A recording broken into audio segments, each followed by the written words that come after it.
అప్పుడెప్పుడో motor bike అట కాలిందట. ఆ మోటార్ బైక్ అనే వ్యక్తి కాల్చింది.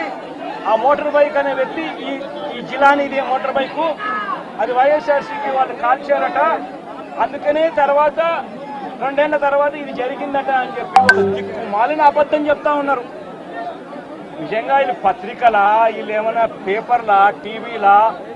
నిజంగా వీళ్ళంతా కూడా సిగ్గుతో తలొంచుకోవాలి వీళ్ళు చేస్తా ఉన్న దుష్ప్రచారాలకు, అబద్ధాలకు. తీరా చూస్తే ఆ మోటార్ బైక్ ఎవరిది అని అంటే, ఆ మోటార్ బైక్ జిలాంది కాదు.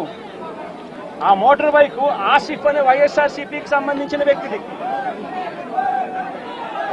ఆ వైఎస్ఆర్సీపీకి సంబంధించిన వ్యక్తి crime number 10/2024 dated 17/1/2024 Asif YSRCP activist filed a case against TDP ex-chairman Shamim, TDP state secretary Ayub Khan, town TDP president and others who burnt his motorcycle and caused head injury to Asif.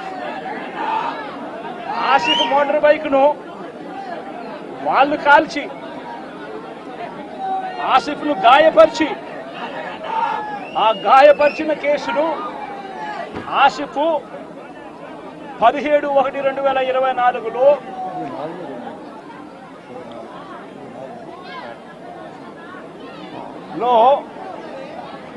Case పెట్టి crime number కూడా 10/2024 dated అని చెప్పి crime number కూడా register అయింది. ఆ photo తీసి ఎప్పుడో జరిగిందని చెప్పి చూపించి, ఆ కేసు మోటార్ బైక్ కేసు అప్పట్లో పోలీసులు తీసుకోలేదు అని చెప్పి మళ్ళీ పోలీసుల మీద కూడా ఒక తప్పుడు ప్రచారం మళ్ళీ పోలీసుల మీద కూడా వేసి, అసలు జరిగిన ఇన్సిడెంట్ ఎప్పుడు అని అంటే ఇది 17/1/2024 జరిగినది. ఎవరి బైక్ నాకు కాలింది అని అంటే ఆసిఫ్ బైక్ కాలింది. ఆసిఫ్ ఎవరు అని అంటే వైఎస్ఆర్సీపీ మనిషి.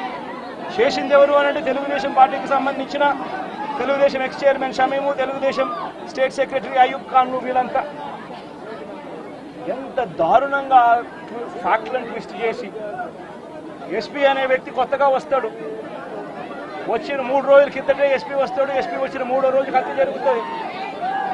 ఇన్సిడెంట్ జరిగిన గంటలోపే ఎస్పీ బయటకు వచ్చి ఇది ఇద్దరు వ్యక్తిగత విషయాల వల్ల వాళ్ళకున్న మధ్యలో ఉన్న గొడవల వల్ల ఒకరిని ఒకరు చంపుకున్నారు అని చెప్పి తప్పుడు మాటలు మాట్లాడుతూ అబద్ధాలు చెప్తా ఉన్నాడు. నేను అడుగుతా ఉన్నా, కేసు పెట్టారని అంటా ఉన్నారు, కేసు పెట్టామని అంటా ఉన్నారు. నేను అడుగుతా ఉన్నా, మరి కేసు పెట్టినప్పుడు ఈ కేసులో ఉట్టి ఆ జిలాన్ అనే ఒక వ్యక్తి మీదనే కేసు పెట్టి వదిలేయడం ఏమిటి? ఈ ఫోటో ఏమిటి? ఈ ఫోటో కనపడటం లేదా? సాక్షాత్తు స్థానిక ఎమ్మెల్యే భార్యకు కేక్ తినిపిస్తా ఉన్నాడు ఈ చంపిన వ్యక్తి, జిలాన్ అనే వ్యక్తి. అంటే వీళ్ళ మధ్య సంబంధాలు ఎంత బలంగా ఉన్నాయి అని చెప్పడానికి ఇంతకన్నా నిదర్శనాలు కావాలన్నా? తెలుగుదేశం పార్టీ ఎమ్మెల్యే భార్యకు కేక్ తినిపిస్తా ఉన్నాడు.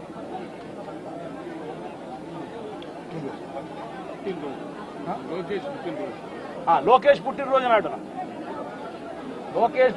నాడున వీళ్ళు కేక్ కట్ చేయడము, ఆ కేక్ మళ్ళీ ఈ జిలాన్ అనే వ్యక్తి ఎమ్మెల్యే భార్య కేక్ తినిపించడం. మరి ఇంత దారుణమైన ఇంత సత్సంబంధాలు కలిగిన వీళ్ళు, ఇది ఎమ్మెల్యేతో ఫోటో.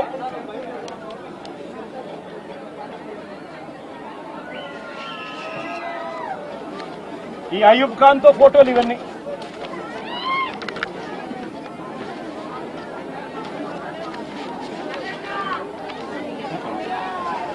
ఇది షమీం ఖాన్ తో ఫోటోలు.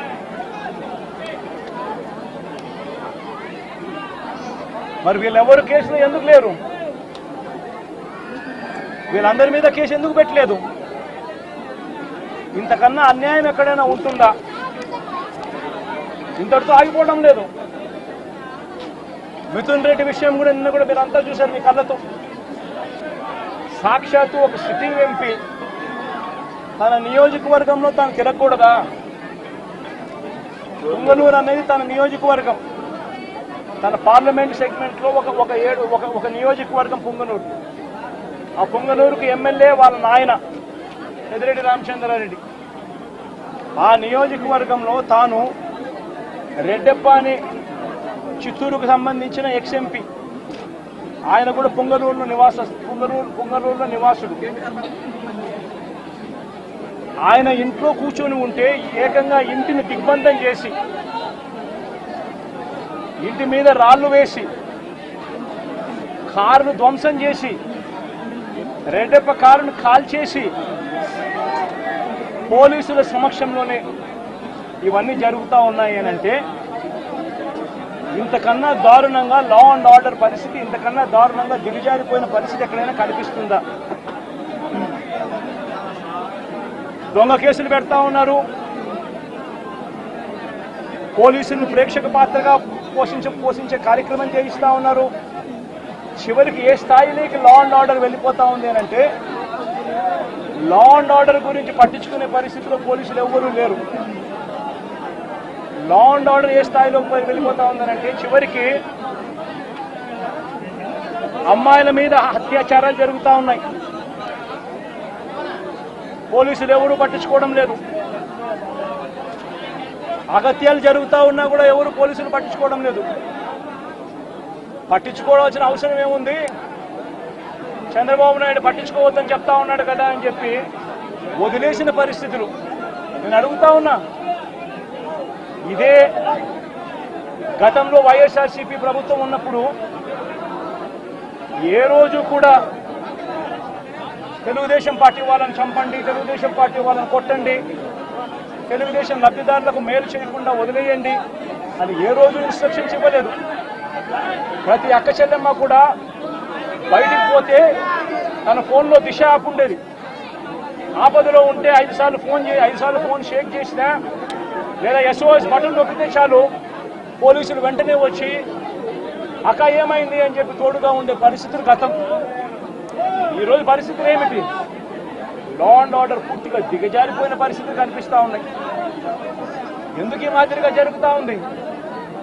కారణం, చంద్రబాబు నాయుడు అనే వ్యక్తి తప్పుడు మాటలు చెప్పి, తప్పుడు వాగ్దానాలు చేసి, ప్రజలను మోసం చేసి, ప్రజలకు ఆశ కల్పించి తాను ముఖ్యమంత్రి పదవిలోకి ఎక్కాడు.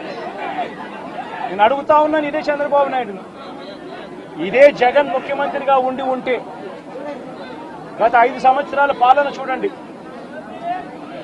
ప్రతి క్వార్టరు ఆ 3 నెలలు అయిపోయిన వెంటనే విద్యా దీవెన మరుసటి క్వార్టర్లో వచ్చేది. ఈరోజు జనవరి, ఫిబ్రవరి, మార్చి క్వార్టర్ విద్యా దీవెన పోయింది. ఏప్రిల్, మే, జూన్, ఇప్పుడు మళ్ళీ జూలైలో ఉన్నాం. 2 క్వార్టర్లు విద్యా దీవెన అనేది బకాయిలు. జగనే ఉండింటే విద్యా దీవెన అన్నది ప్రతి 3 నెలలకు ఒకసారి, 3 నెలలు అయిపోయిన వెంటనే జగన్ ఇచ్చేవాడు.